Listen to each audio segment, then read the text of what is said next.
Friends नमस्कार। 10 rules to make and 10 rules to break की अगली कड़ी में मैं कुमार आपका स्वागत करता हूँ और आज हम बात करेंगे रूल नंबर 4 जो मेक करना चाहिए, और वो है पूरा अंगूर पाने के चक्कर में पड़े रहने के बजाय आधा तरबूज बेहतर है। तो फ्रेंड्स शुरू करते हैं जॉन पॉल गेटी जो one of the first villain, उनकी एक लाइन से। 100 आदमियों पर 1% मेहनत करने के बजाय मैं एक ही आदमी पर 100% मेहनत करना चाहूँगा। फ्रेंड्स यहाँ पे इन्होंने सबसे पहले शुरुआत किया है अपने एक पर्सनल एक्सपीरियंस से जो उनके चाचा के साथ में, जो जिनका नाम हैरी था। ठीक है, तो चचेरे भाई ने उनको यही बताया कि आधे तरबूज खाने के चक्कर में पड़ोगे तो वर्षों तक है ना यही सब सोचते रहे।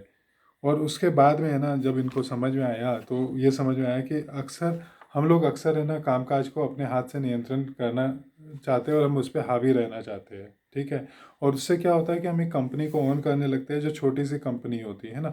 पूरा नियंत्रण होता है लेकिन बहुत छोटी सी कंपनी, बहुत छोटी सी सर्विस, बहुत छोटा सा संगठन।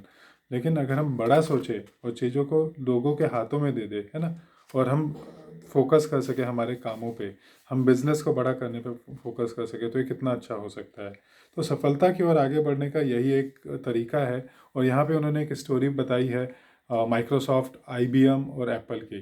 तो माइक्रोसॉफ्ट ने क्या बोला कि चलिए हम जानते हैं कि एप्पल ने क्या किया। एप्पल टेक्नोलॉजिकली बहुत ही बढ़िया था, आज भी बढ़िया है टेक्नोलॉजिकली, लेकिन उन्होंने ना अपने चीज़ को अपने पास ही रखा कि हार्डवेयर भी उनका होगा और सॉफ्टवेयर भी होगा। लेकिन उसी वक्त माइक्रोसॉफ्ट ने आईबीएम के साथ मिलकर करार किया, और आईबीएम ने उनको बोला कि आप ऐसा कोई सिस्टम लाओ जो डॉस पे चल सके, है ना, डॉस पे चल सके। और माइक्रोसॉफ्ट ने उस पर काम किया और एक ऐसा सिस्टम बनाया जो किसी भी सिस्टम पे चल सकता था, कहीं पे भी अगर डॉस है तो वहाँ पे चल सकता था। और तहलका तो तब मच गया या चेंज तो तब हो गया जब माइक्रोसॉफ्ट विंडोज़ आ गया, है ना। और विंडोज़ आने के बाद में हर घर में माइक्रोसॉफ्ट आ गया। कभी माइक्रोसॉफ्ट ने ऐसा प्लान नहीं किया, लेकिन हर घर में माइक्रोसॉफ्ट पहुंच गया। तो बहुत तेज़ी से, और इसलिए बिल गेट्स कई सालों तक बहुत अमीर रहे, है ना, अभी भी काफ़ी अमीर इंसान है, सबसे अमीर इंसानों में से काफ़ी साल तक रहे हैं वो, है ना।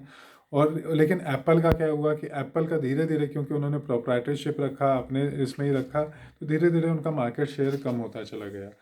ठीक है, तो मतलब इसको कह सकते हैं कि कभी कभी है ना हमें ऐसा करना चाहिए कि तरबूज, जो वो तरबूज था वो बहुत बड़ा हो गया, लेकिन एप्पल ने उस पूरे अंगूर को है ना रखा सूख सूख कर, अभी वो किशमिश हो गया है।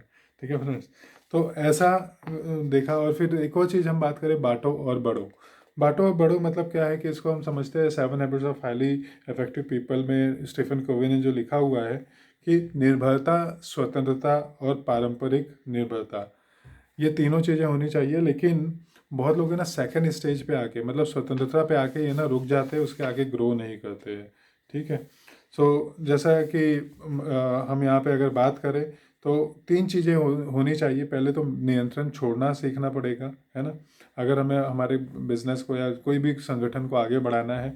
दूसरे पर निर्भर रहना सीखना पड़ेगा, और तीसरी चीज़ है कि पैसा उनमें बांटना पड़ेगा, है ना दोस्तों। अब ये बातें देखें तो बड़ी लगती है कि मतलब खासकर छोटे बिजनेसमैन को लगता है कि ये ऐसे कैसे कर सकते हैं जॉब वालों को। लेकिन पहली बात है कि छोटी छोटी बातों का अगर हम ये काम करते हैं, पहली बात नियंत्रण छोड़ते हैं, तो छोटी छोटी बातों का ध्यान हमें नहीं रखना पड़ेगा, कोई और रहेगा, और हम फोकस कर पाएंगे हमारे बिजनेस को बड़ा करने के लिए।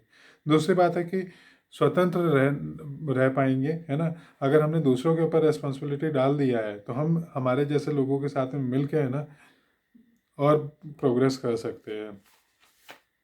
तो मिलजुल कर काम करने वाले लोग हैं ना अपने जैसे लोगों को तैयार कर ही लेते हैं। वे चाहते हैं कि सब लोग अच्छा काम करें, है ना, वो दूसरों के नज़दीक रख कर काम करते हैं और सब मिलकर काम करते हैं, जिससे कि सब लोग अपने पैरों पर खड़ा हो सकते हैं। ठीक है, तो इसका मतलब हम ये नहीं कहने की कोशिश कर रहे हैं कि हमें है ना मिल के ही टाइम ख़राब भी करना चाहिए। हम बात कर रहे हैं कि मिल के काम करने से है ना प्रोडक्टिविटी बहुत इंक्रीज़ हो जाती है।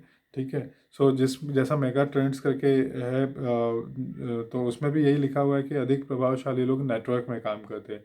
इसलिए हम सब ने है ना, बहुत इंपॉर्टेंट चीज़ ये है कि नेटवर्क बनाने के बारे में सोचना चाहिए। तो अगर हम एक अच्छा नेटवर्क बना लेते हैं तो हम दूसरों द्वारा अर्जित लाभों से भी, यानी अपना हिस्सा पाकर, अपनी सफलता के लिए काम करने वाले लोगों के साथ अपना हिस्सा प्राप्त कर लेते हैं। तो ये नेटवर्क जो है, ये इसको हम कह सकते हैं कि ये 8th वंडर है वर्ल्ड का, और इसको हमें यूज़ करना सीखना चाहिए। तो thank you friends for today's learning. कल हम बात करेंगे नियम नंबर 5 जो रूल टू मेक है, वो है कुछ गलत निर्णय भी लीजिए। सही सुना दोस्तों, कुछ गलत निर्णय भी लेने के लिए कह रहे हैं। तो कल जानते हैं इसके बारे में डिटेल में। तब तक कीप लर्निंग कीप ग्रोइंग।